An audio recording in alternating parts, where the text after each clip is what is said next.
نحمدہ ونصلی علی رسولہ الکریم اما بعد۔ صحیح البخاری کتاب الزکوٰۃ باب نمبر 36 حدیث نمبر 1452۔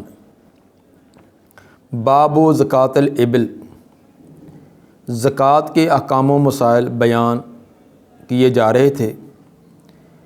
یہاں سے امام بخاری رحمہ اللہ اونٹوں کی زکوٰۃ کا تذکرہ فرمانا چاہتے ہیں۔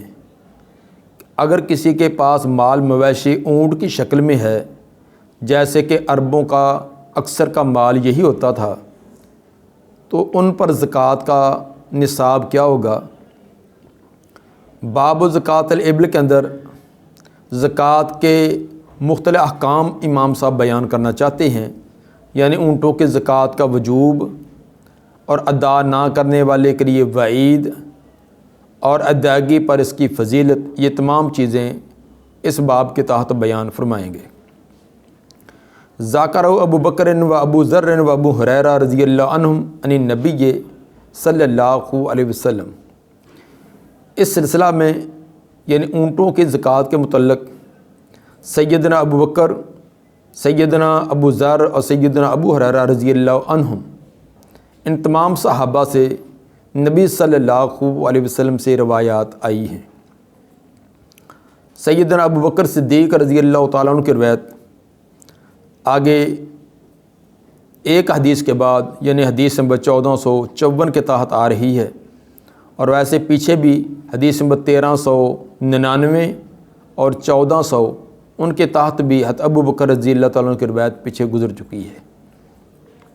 ابو ذر رضی اللہ تعالیٰ عنہ کی روایت بھی 6 ابواب کے بعد یعنی حدیث نمبر 1460 کے تحت آ رہی ہے، اور حضرت ابو ہریرہ رضی اللہ تعالیٰ عنہ کی روایت بھی آگے آ رہی ہے اور پیچھے بھی گزر چکی ہے۔ اختصار کرتے ہوئے تمام کی طرح امام صاحب نے اشارہ کر دیا ہے، البتہ حدیث ایک بیان کی ہے، حدیث نمبر 1452۔ قال حدثنا علی بن عبد اللہ قال حدثنا الولید بن مسلم حدثنا الاوزاعی قال حدثنی ابن شہاب ان عطاء بن یزید ان ابی سعید الخدری رضی اللہ عنہ ان اعرابیا سأل رسول اللہ صلی اللہ علیہ وسلم عن الہجرہ۔ حضرت ابو سعید خدری رضی اللہ تعالیٰ عنہ سے روایت ہے، ایک اعرابی آدمی نے سوال کیا رسول اللہ صلی اللہ علیہ وسلم سے ہجرت کے متعلق کہ میں اپنا علاقہ چھوڑ کر ہجرت کر کے آپ کے پاس آنا چاہتا ہوں۔ فقال ویحک ان شأنھا شدید، آپ نے فرمایا کہ افسوس ہے تیرے لیے، اس ہجرت کا معاملہ بڑا سخت ہے۔ مطلب یہ تھا کہ اب ہجرت کی کوئی اتنی ضرورت نہیں ہے، اور یہ کہ معمولی کام بھی نہیں ہے۔ اپنے علاقے کو چھوڑنا، اپنے خاندان برادری کو چھوڑنا، یہ کہ معمولی کام نہیں۔ انسان اپنے آبائی علاقے کے در و دیوار سے محبت ہوتی ہے، وہاں کی جڑی بوٹیوں اور ٹیلوں اور پہاڑوں سے محبت ہوتی ہے، تو یہ چھوڑنا کوئی معمولی کام نہیں ہے، تو بلا وجہ آپ کو یہ ہجرت کرنے کی ضرورت نہیں۔ آپ نے پوچھا فَهَلْ لَكَ مِنْ إِبِلٍ، کیا تیرے پاس اونٹ ہیں؟ تو ادی صدقۃ، اور ان کا صدقہ، ان کی زکوٰۃ ادا کرتا ہے، کیونکہ حیات اور کیفیت سے معلوم ہو رہا تھا کہ یہ مال مویشی رکھنے والا آدمی ہے۔ پوچھا کہ تیرے اونٹ ہیں؟ جی ہاں اونٹ ہیں۔ ان کی زکوٰۃ ادا کرتا ہے؟ جی ہاں بالکل ادا کرتا ہوں۔ جو زکوٰۃ ادا کرتا ہوگا لازمی طور پر وہ نماز اور دیگر اعمال کا بھی پورا خیال کرتا ہوگا، کیونکہ روپیہ پیسہ جیب سے نکالنا یہ ذرا زیادہ مشکل ہوتا ہے، تو جو زکوٰۃ میں پوری ادائیگی کی کوشش کرتا ہے تو وہ باقی نماز ہے، روزے ہیں، تو یہ بالاولیٰ کرے گا۔ آپ نے فرمایا فَعْمَلْ مِنْ وَرَاءِ الْبِحَارِ، آپ نے کہا کہ سمندر پار عمل کرتا رہے، کیونکہ اس کی رہائش، اس کا گھر وہ دریا کے دوسری طرف یا سمندر کے دوسری طرف تھا، مطلب کہ سمندر کی چھوٹی پٹی اس کی دوسری طرف سے تھا۔ آپ نے کہا وہیں آپ عمل کرتے رہیں۔ بحار سمندر یا دریا کو بھی کہتے ہیں، اس اعتبار سے معنی ہوگا کہ سمندر پار، سمندر کے ماوراء عمل کرتے رہیں۔ اگر یہ بحرتن کی جمع ہو بہار بحرتن کی جمع ہوتی پھر آبادی، آبادی کے پار، آبادی کے دوسری طرف، مطلب کہ یہ جو آبادیاں ہیں، آبادیوں کے پیچھے دور آپ جا کر جو رہائش پذیر ہیں رہتے ہیں، تو وہیں اپنے عمل کرتے رہو، نماز روزہ کرتے رہو، باقی دی اختیار کیے رکھو۔ فإن اللہ لن یاترک من عملک شیئا، بے شک اللہ ہرگز نہیں کم کرے گا تیرے عملوں میں سے کچھ بھی، تیرے عملوں میں اللہ کمی نہیں کرے گا، وہاں نیک اعمال کرتا رہے گا تو اس کا بھی صلہ ملے گا۔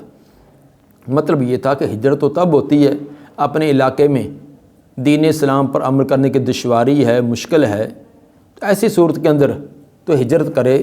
اگر تو زکوٰۃ کا عمل کرتا ہے، باقی اپنا دین کو اختیار کیے ہوئے ہے، تو پھر وہیں رہ کر اپنا عمل کر، خود بھی عمل کر، اپنے متعلق افراد کو بھی دین سکھلا، تو کامیابی اسی میں ہوگی۔ یہ روایت امام بخاری 3 جگہ اور بھی لائی ہیں، تو اس سے ثابت یہ کیا کہ اونٹوں کے اندر زکوٰۃ ہے۔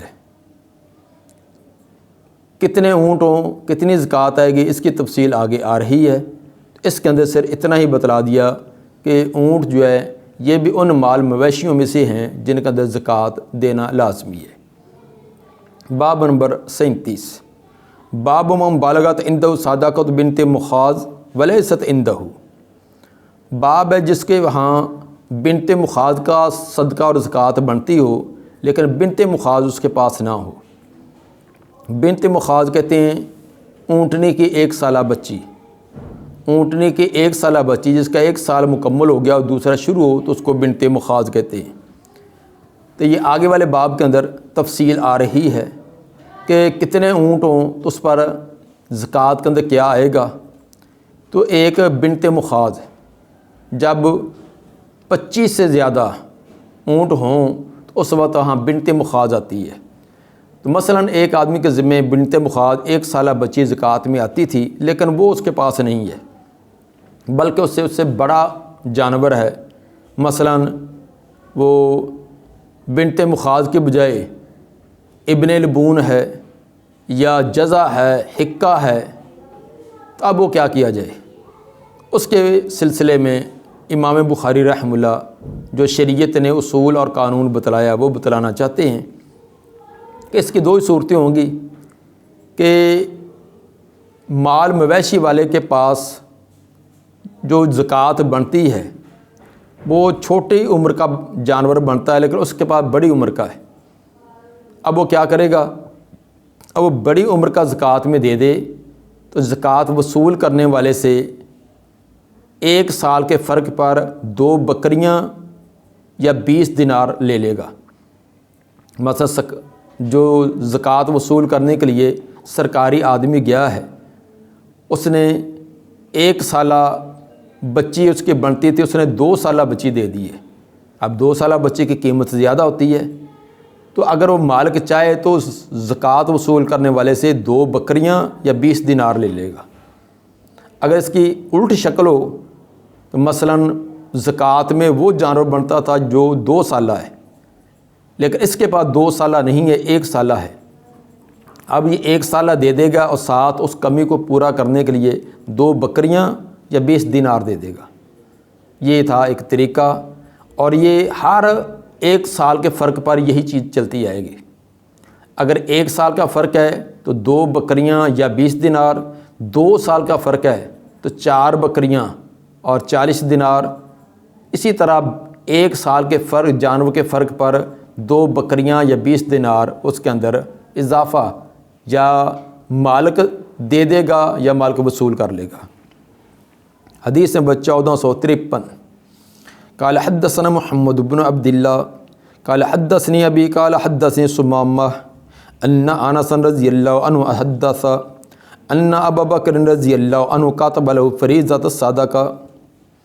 انس رضی اللہ تعالیٰ بیان کرتے ہیں کہ سیدنا ابو بکر صدیق رضی اللہ تعالیٰ عنہ نے خط لکھا ان کو فرض زکوٰۃ کے بارے میں، فرضی زکوٰۃ، نفلی نہ، فرض زکوٰۃ کا خط لکھا کہ فلاں انسان کے پاس مال ہو تو اس کے اندر اتنی مدت گزرنے کے بعد زکوٰۃ کے اندر فلاں چیز آئے گی۔ اللہ تی امر اللہ رسولہ صلی اللہ علیہ وسلم، خط میں وہ لکھا جو اللہ تعالیٰ نے اپنے پیغمبر صلی اللہ علیہ وسلم کو حکم دیا تھا۔ ثابت ہوا کہ ابو بکر رضی اللہ تعالیٰ نے جو خط کے اندر نصاب لکھا تھا، اتنی بکریاں تو اتنی زکوٰۃ، اتنے اونٹ ہو تو اتنی زکوٰۃ، اتنا فلاں چیز ہو تو اتنی زکوٰۃ، یہ اللہ تعالیٰ نے اپنے پیغمبر کو حکم دیا تھا۔ کیا ہے لفظ ہے؟ کاتب الفریضۃ صادقہ التی امر اللہ رسولہ صلی اللہ علیہ وسلم۔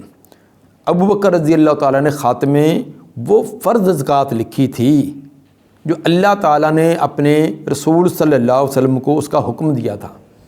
حالانکہ پورے قرآن کے اندر یہ نصاب کا تذکرہ نہیں، کتنی بکریاں ہو تو زکوٰۃ آئے گی، کتنے اونٹ ہو تو زکوٰۃ آئے گی، کتنا سونا چاندی ہو، کتنا باقی زرعی پیداوار ہو، کتنی ہو تو کتنی مقدار آئے گی، یہ تمام احادیث میں ہے۔ تو ثابت ہوا کہ جیسے قرآن من جانب اللہ، اس طرح حدیث بھی من جانب اللہ ہے۔ قرآن وحی مطلوب اور احادیث وحی غیر مطلوب۔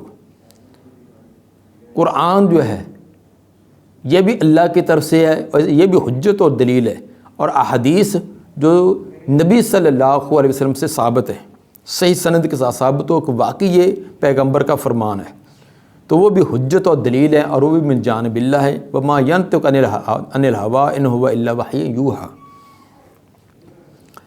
اس کے اندر یہ لکھا ہوا تھا من بالغت عنده من الابل صدقۃ الجزع، جس کے پاس اونٹ جزع کے صدقے کو پہنچ جائیں، اتنے اونٹ ہوں، اس کے اندر ایک جزع صدقے میں آتا ہے۔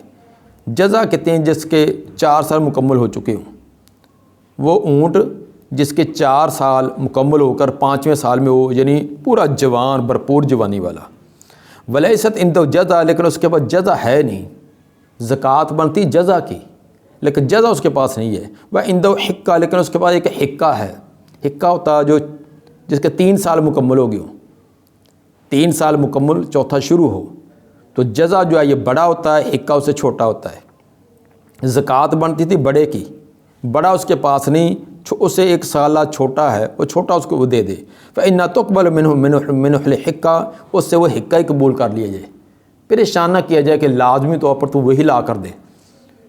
تو اسلامی تعلیمات کے اندر دوسرے کو تنگی میں مبتلا کرنا، پریشان کرنا، جبر کرنا یہ نہیں ہے۔ تو اس کے پاس چھوٹا تو چھوٹا قبول کر لو، ہاں اس کا جو کمی ہے اس کو پورا کرنے کا طریقہ بتلا دیا۔ وَيَجْعَلُ مَعَ شَاطَيْنِ إِنِ اسْتَيْسَرَتَا لَهُ، اور کرے اس کے ساتھ 2 بکریاں اگر اس کو میسر ہوں، اگر آسانی سے بکریاں اس کو ملتی ہے تو 2 بکریاں ساتھ دے دے تاکہ کمی پوری ہو جائے، اور 20 درہم یا پھر 20 درہم دے دے، دونوں میں سے جو آسان ہے وہ چیز دے کر اس کمی کو جو 1 سال کا فرق تھا اس کو پورا کر لے۔ وَمَن بالغت عنده صدقۃ الحقہ، اور اسی طرح اگر کسی کا صدقے کے اندر زکوٰۃ کے اندر حقہ بنتا ہے، ولیست عنده الحقہ، لیکن اس کے پاس حقہ نہیں ہے، وعنده الجزع، اس کے پاس جزع ہے، یعنی زکوٰۃ کے اندر 3 سالہ بنتا ہے لیکن اس کے بعد 3 سال کے بعد 4 سالہ ہے، فإنها تقبل منه الجزع، اسے وہ جزع قبول کر لیے جائے، 4 سالہ جانور قبول کر لیے جائے۔ ويؤتي المصدق 20 درہم او شاتین، اور صدقہ وصول کرنے والا وہ اس کو 2 بکریاں یا 20 درہم جو ہے وہ ساتھ واپس کر دے گا۔ باب جو ہے وہ تو امام بخاری نے یہ قائم کیا تھا کہ بنت مخاض ہے، حالانکہ حدیث کے اندر بنت مخاض نہیں، یہاں تو جزع اور حقہ کا تذکرہ ہے۔ تو اشارہ یہ کرنا تھا کہ نیچے سے، کیونکہ جو اونٹوں کے زکوٰۃ کے اندر اونٹوں کے جنس میں سے آتا ہے، وہاں وہ سب سے پہلے بنت مخاض سے شروع ہوتا ہے، تو بنت مخاض نہیں، اسے بڑا ہے تو ہر سال کے فرق پر وہ 2 بکریاں یا 20 دینار دے۔ تو یہ اس کے طرح اشارہ کر کے امام بخاری نے یہ بنت مخاض، ورنہ دوسری حدیث کے اندر اسی کے اندر یہ جو حضرت ابو بکر صدیق رضی اللہ تعالیٰ نے خط لکھا تھا، اس کے اندر یہ بنت مخاض کا بھی تذکرہ ہے، لیکن امام صاحب نے اس حدیث کے اندر اس کا تذکرہ نہیں ہے، اختصار کی وجہ سے اس کا حذف ہے، لیکن اس کے بعد یہ شکل بیان کر دی، اس لیے کہ آگے والی حدیث کے اندر وہ پوری تفصیل آ رہی ہے۔ باب زکوٰۃ الغنم، باب نمبر 38، بکریوں کی زکوٰۃ۔ غنم کا لفظ یہ بھیڑ اور بکری دونوں کے جنس پر بولا جاتا ہے، دونوں کے جنس بھیڑ اور بکری ملی جلی، یعنی بھیڑوں پر بھی بکریوں پر بھی غنم کا لفظ۔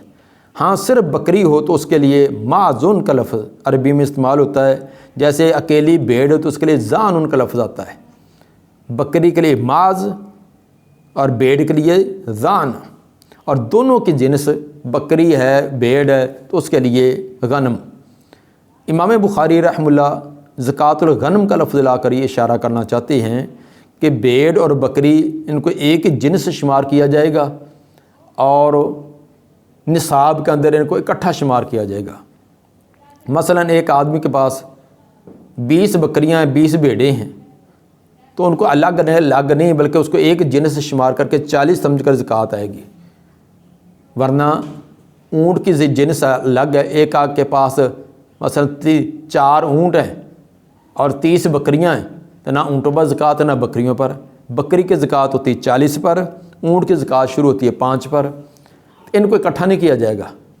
اسی طرح ایک آدمی کے پاس 20 گائے ہیں، 4 اونٹ ہیں اور 30 بکریاں ہیں، کسی پر بھی زکوٰۃ نہیں ہے، ان جنسوں کو اکٹھا نہیں کیا جائے گا، یہ جنسیں الگ الگ ہیں۔ ہاں بھیڑ بکری یہ ایک جنس ہے، ان کو اکٹھا کیا جائے گا۔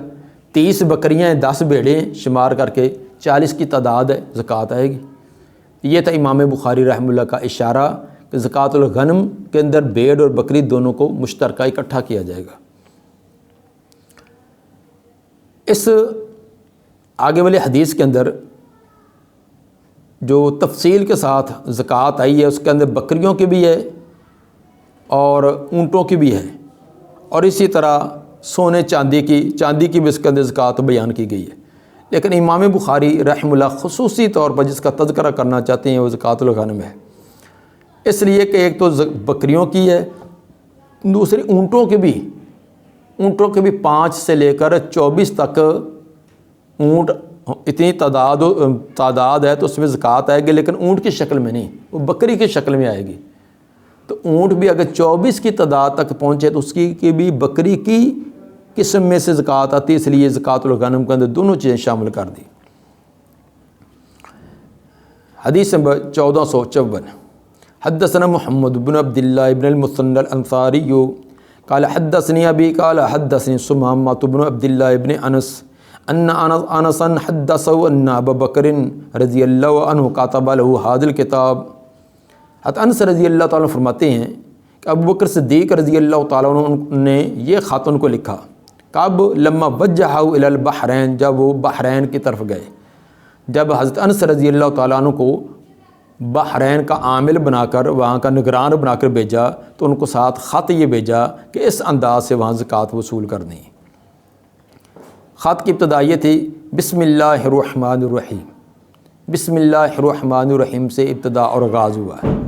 اسلامی تعلیمات اور سلف کا طریقہ یہی ہے کہ اپنے خطوط میں وہ ابتدا کے اندر شروع میں بسم اللہ الرحمن الرحیم لکھا کرتے تھے، جیسا کہ سورہ نمل کی آیت 32 کے اندر حضرت سلیمان علیہ السلام کا بھی یہی تذکرہ ہے کہ جب انہوں نے بلقیس کی طرف خط لکھا تھا تو اس کے اندر بھی یہی تھا کہ انہ من سلیمان و انہ بسم اللہ الرحمن الرحیم۔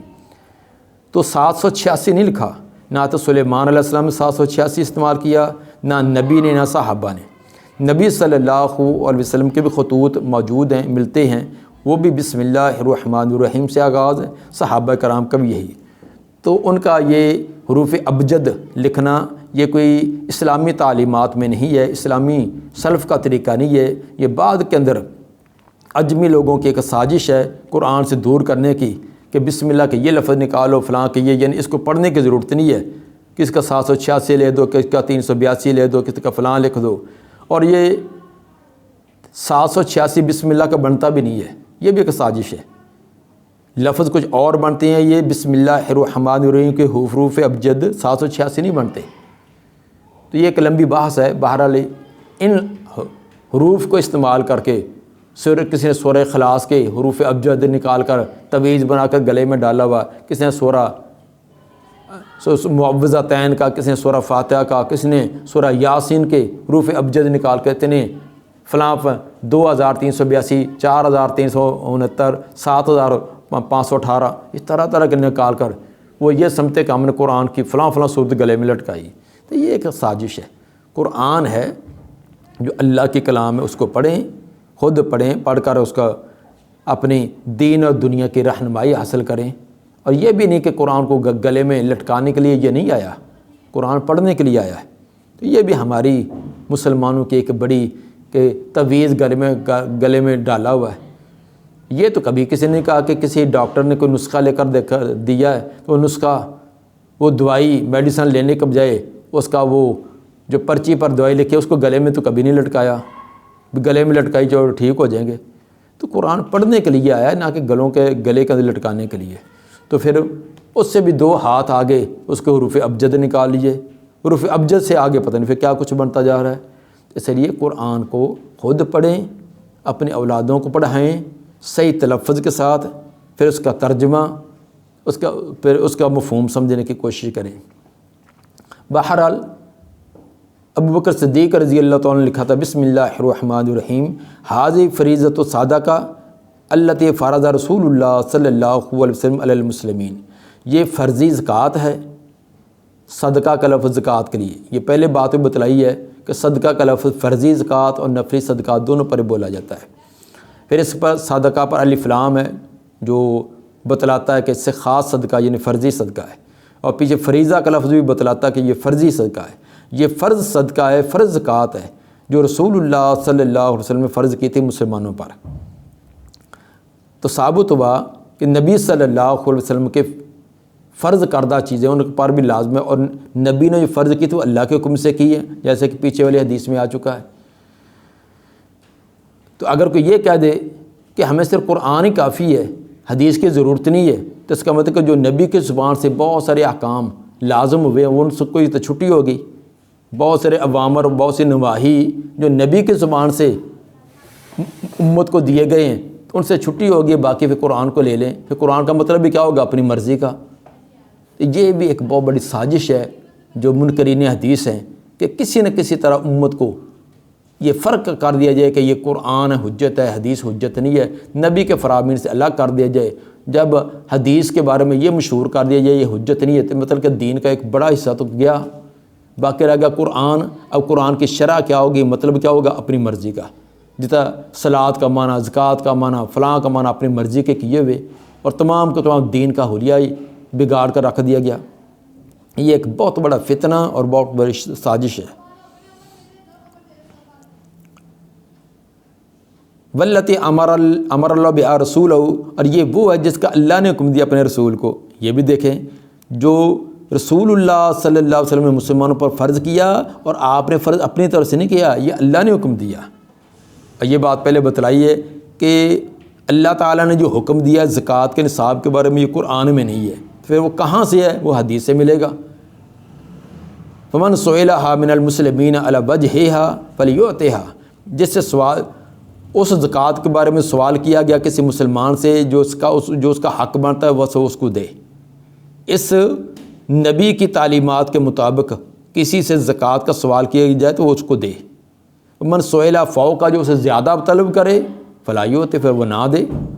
مثلا اس کی 1 بکری زکوٰۃ میں بنتی تو زکوٰۃ وصول کرنے والا 2 کا مطالبہ کرے، نہ دے اس کو، وہ 1 ہی دے۔ تو یہ اسلام کا اندر کی یہ جبر نہیں ہے، اور یہ اس کے اندر کوئی آمریت نہیں ہے کہ حکومت جو ہے وہ ڈنڈے کے ساتھ زیادہ اس سے وصول کرے، جتنا ہے اتنا ہی دو۔ اب یہ دیکھیں کہ وصول کون کرتا تھا زکوٰۃ؟ جو حکومت کا کرندہ ہوتا، حکومت کا آدمی ہوتا۔ اگر جتنی بنتی اتنی سوال کرے پھر تو وہ دے، انکار نہیں کرے گا۔ اگر زیادہ کا مطالبہ کرے نہ دے۔ یہ نہیں کہ وہ جبراً اپنے ڈنڈے کے زور پر وہ کہے کہ میں حکومت کی طرف سے ہوں، حکومت نے یہ ٹیکس لگایا ہے کہ زکوٰۃ ڈبل دینی ہے، فلاں ڈبل دینا، نہ وہ نہ دے۔ یہ اسلام نے یہ فطرت کے مطابق ہے، انسان اپنی خوشی سے دے، دھکے کے ساتھ اس پر ٹیکس لگا دو، یہ بھی لگا دو، یہ بھی لگا دو، جتنی اس بیچارے کی کمائی نہیں اسے ڈبل جب وہ دوسری شکل کے اندر اسے نکالا جائے۔ کیا فرمایا؟ اب جو خط کے اندر زکوٰۃ لکھی تھی اس کا آگے شروع ہو گیا۔ پہلے اس کا خلاصتاً اس کو سمجھ لیں تاکہ آگے وہ ترجمہ سمجھنا آسان ہو جائے۔ اونٹوں کی زکوٰۃ میں 1 سے لے کر 4 اونٹ ہیں تو اس میں کوئی زکوٰۃ نہیں۔ اونٹ کسی کے بعد 1 ہے، 2 ہے، 3 ہے، 4 ہے تو اس میں زکوٰۃ نہیں۔ اپنی خوشی سے کوئی دیتا تو دے، اسلام نے، شریعت نے اس پر کوئی حکم نہیں لگایا۔ ہاں جب 5 کی تعداد ہوگی، 5 سے لے کر 9 اونٹ ہوں، اونٹ نر ہیں مادہ ہیں چھوٹے ہیں بڑے ہیں، تو جب اس کی تعداد 5 ہو جائے، 5 سے لے کر 9 تک زکوٰۃ آئے گی، لیکن ایک بکری کی شکل میں۔ 5 اونٹ ہے تب بھی ایک بکری، 6 ہیں 7 ہیں 8 ہیں 9 تب بھی ایک ہی۔ تو جو درمیان کا تعداد ہے 5 سے 9 تک، درمیان کے اندر اس پر کوئی چیز نہیں، 5 پر ایک شروع ہو جائے گی۔ ہاں جب 10 ہوگی تعداد، اونٹوں کی تعداد ہے 10 ہو تو پھر 2 بکریاں، 10 سے لے کر 14 تک یہ سلسلہ چلے گا۔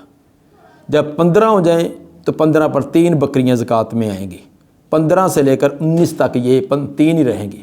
جب 20 ہو جائیں تو 20 پر 4 بکریاں زکوٰۃ آئیں گی، اور یہ 20 سے لے کر 24 تک یہ 4 ہی چلیں گی، یعنی ہر 5 اونٹوں پر ایک بکری، 5 پر 1، 10 پر 2، 15 پر 3، 20 پر 4۔ 20 سے لے کر 24 تک یہ 4 کا سلسلہ چلے گا۔ جب 25 کی تعداد ہوگی، اونٹوں کی تعداد 25 ہو، وہ نر ہیں مادہ ہیں چھوٹے ہیں بڑے ہیں، سال ان پر گزر چکا ہے، اب ان پر زکوٰۃ ہو، اونٹوں کی زکوٰۃ اونٹ کی نسل میں سے آئے گی، تو 25 سے لے کر 35 تک آئے گی ایک بنت مخاض۔ بنت مخاض وہ ہوتی ہے اونٹنی کی وہ بچی جس کا 1 سال مکمل ہو گیا دوسرے میں داخل ہوگی۔ یہ 25 سے لے کر 35 تک یہ ایک بنت مخاض چلے گی۔ 35 سے ایک بھی بڑھ جائے، مطلب 36 ہو جائے، تو پھر اس میں زکوٰۃ آئے گی بنت لبون۔ 36 سے لے کر 45 تک یہی سلسلہ چلے گا۔ بنت لبون وہ ہوتی ہے اونٹ کی وہ بچی جس کے 2 سال عمر کے ہو گئے ہوں، 2 سال مکمل ہو گئے، تیسرا شروع ہو گیا ہو۔ 45 تک یہ چلے گا۔ 45 کے بعد جب 46 کی تعداد ہوگی، 46 سے لے کر 60 تک پھر حکہ وہ ہوتا ہے جو 3 سال عمر پوری ہو کر چوتھے میں شروع ہو گیا ہو۔ حکہ معنی حقدار، یعنی اب وہ نر اونٹ اس پر کود سکتا ہے، اس کے ساتھ جفتی کر سکتا ہے، وہ اتنی عمر کی ہو گئی ہے کہ وہ حمل کے قابل ہو چکی ہے، یہ ہوتا ہے حکہ۔ تو یہ اس کی عمر ہوتی ہے 3 سال مکمل اور چوتھا شروع۔ یہ 46 سے لے کر 60 تک یہ ایک حکہ ہی چلے گا۔ 60 سے اگر اوپر ایک بھی ہو جائے، مثلا 61 ہے، 61 سے لے کر 75 تک کا چلے گا جزا۔ جزا وہ ہوتا ہے جس کی عمر 4 سال مکمل ہو کر 5ویں میں شروع ہو گیا، اس کو جزا کہتے ہیں۔ اور یہ 61 سے لے کر 75 تک ایک جزا ہی رہے گا۔ 75 کے بعد 76 سے لے کر 90 تک اس میں آئیں گی 2 بنت لبون۔ 2 بنت لبون جو پیچھے بتلا دی کہ 2 سالہ 2 اونٹنیاں آئیں گی، اور یہ سلسلہ چلے گا 91 سے لے کر 120 تک۔ تو نہ 76 سے لے کر 90 تک 2 بنت لبون ہیں، اس کے بعد 90 سے جب بڑھے گی بس 91 سے لے کر 120 تک پھر آگے 2 حکے ہو جائیں گے۔ 91 سے لے کر 91، 92، 100، 105، 7، 10، 18، 20 تک۔ تو 91 سے لے کر 120 تک یہ 2 حکے اس میں آئیں گے، 2 حکے یعنی 3 سالہ 2 اونٹنیاں۔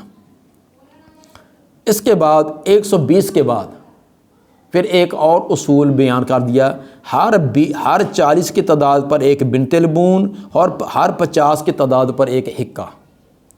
120 سے جب بڑھیں گی تو جتنے 40 بنتے جائیں گے، 40 کے گروپ، ہر 40 پر ایک بنت لبون اور ہر 50 پر ایک حکہ آئے گا۔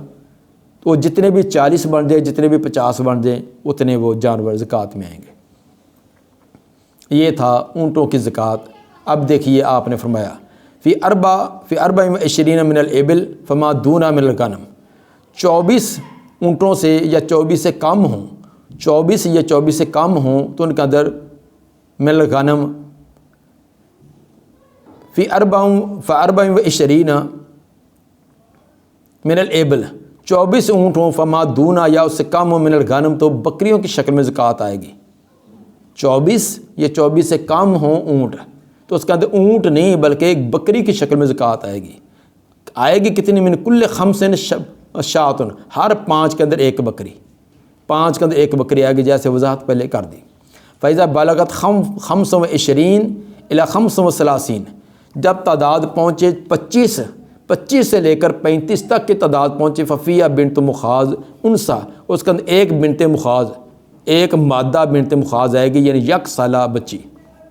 فیضا بالغت 36 الی 45، جب 36 سے لے کر 36 کی تعداد ہو اور یہ پہنچ جائے 45 تک، ففیہا بنت البون انثی، اس کے اندر ایک بنت البون مادہ، ایک مادہ بنت البون آئے گی، یعنی 2 سالہ بچی۔ فیضا بالغت 46 الی 60 ففیہا حقہ، پر جب تعداد پہنچ جائے 46 سے لے کر 60 تک، تو اس کے اندر حقہ، ایک حقہ آئے گا 3 سالہ، طروقۃ الجمل، جس کے اوپر اونٹ کود سکے، یعنی اونٹ اس کو حاملہ کر سکے۔ فیضا بالغت 61 الی 75، جب تعداد پہنچے 61 سے 75 تک، ففیہ جزا، تو اس کے اندر ایک جزا، یعنی 4 سالہ ایک جزا۔ فیضا بالغت، جب تعداد پہنچ جائے یعنی 76 سے الی 90 تک، ففیہ بنتا لبون، تو اس کے اندر 2 بنت لبون۔ فیضا بالغت 91 الی 20 و 100، جب 91 سے لے کر 120 کی تعداد پہنچے، ففیہ حقتان طروقۃ الجمل، اس کے اندر 2 حقے ہوں گے جن کے اوپر اونٹ کود سکے۔ فیضا زادت علی 20 و 100، جب 120 سے تعداد بڑھے، ففی کل 40 بنت البون، ہر 40 پر ایک بنت البون، وفی کل 50 حقہ، اور ہر 50 پر ایک حقہ۔ ومن لم یکن معہ الا 4 من الابل، اور جس کے پاس صرف 4 اونٹ ہیں، تعداد 4 ہے، فلیس فیہ صدقہ، اس کے اوپر کوئی شریعت کی طرف سے صدقہ زکوٰۃ نہیں ہے، الا یشاء ربھا، الا یہ کہ اس کا مالک چاہے، مالک اپنی خوشی سے چاہتا ہے تو نفلی کوئی صدقہ خیرات کر سکتا ہے۔ فیضا بالغت 5 من الابل، جب 5 کی تعداد اونٹوں کی پہنچے گی، ففیہ شاۃ، اس کے اندر ایک بکری زکوٰۃ ہوگی۔ اب بکریوں کی زکوٰۃ، اور فی صدقۃ الغنم فی صائماتھا، بکریوں کی زکوٰۃ جو چرنے والی، گھر میں جو پالی اپنے دودھ وغیرہ کے لیے، وہ نہیں جو باہر چرنے والی ہیں، کیونکہ وہ کاروبار کے سلسلے میں ہوتی ہے۔ تو جو بکریوں کی زکوٰۃ جو چرنے والی ہے، اذا کانت 40، جب وہ ان کی تعداد 40 ہو، الی 20 و 100، اور 120 تک، 40 سے لے کر 120 تک، شاۃ، ایک بکری۔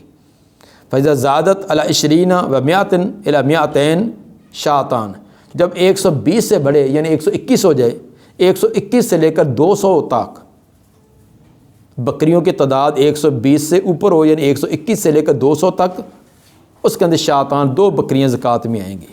فیضا زادت علی 200 الی 300، جب 200 سے اوپر تعداد ہو، یعنی 201 سے لے کر 300 تک، ففیہ 3، اس کے اندر 3 بکریاں۔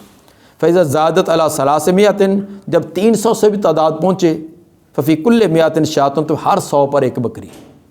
جب 300 تک تو یہ تھی، 300 کے بعد 400 تو 4 بکریاں، 500 تو 5 بکریاں، 700 تو 700، اتنی ہر 100 پر بکری۔ فیضا کانت صائمۃ رجل ناقصۃ من 40 شاۃ واحدۃ، جب انسان کے چرنے والے بکریوں میں سے ایک بکری بھی کم ہے، 40 سے ایک بکری بھی کم ہے، 39 ہیں، 38 ہیں، فلیس فیہ صدقۃ، اس کے اندر کوئی صدقہ، کوئی زکوٰۃ نہیں، الا یشاء ربھا، الا یہ کہ مالک چاہے۔ 38 ہے، 39 ہے، اس میں زکوٰۃ نہیں آئے گی، جب 40 کی تعداد ہو زکوٰۃ تب آئے گی۔